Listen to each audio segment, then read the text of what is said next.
আলহামদুলিল্লাহ, শুভ দুপুর রমজানুল মুবারক। আজকে 18ই রমাদান। আলহামদুলিল্লাহ, কে রাখেছেন রোজা, কে রাখেছেন, যে রাখেছেন আলহামদুলিল্লাহ, আল্লাহ পাকে আমাদেরকে তৌফিক দান করুক। আর যে রাখে নাই আলহামদুলিল্লাহ, আমাদেরকে রাখার চেষ্টা করি।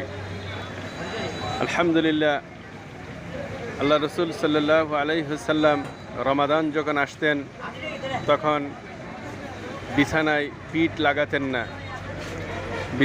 লাগাতেন না, ইবাদতে মশগুল হয়ে যেতেন।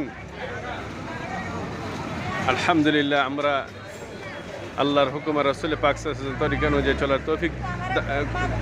চলার তৌফিক দান করুক, এবং আমরা চলার তৌফিক চাই আল্লাহ রাব্বুল আলামিনের কাছে। আলহামদুলিল্লাহ ভাই, রমজান চলে গেলে তো আর এই রমজান পরবর্তী হায়াত থাকলে পাবেন, কিন্তু যেটা অতিবাহিত হয়ে যায় এটা তো পাবেন না। নিজের পুঁজি করে লন, আমাদেরকে তৌফিক দান করুক, আমিন।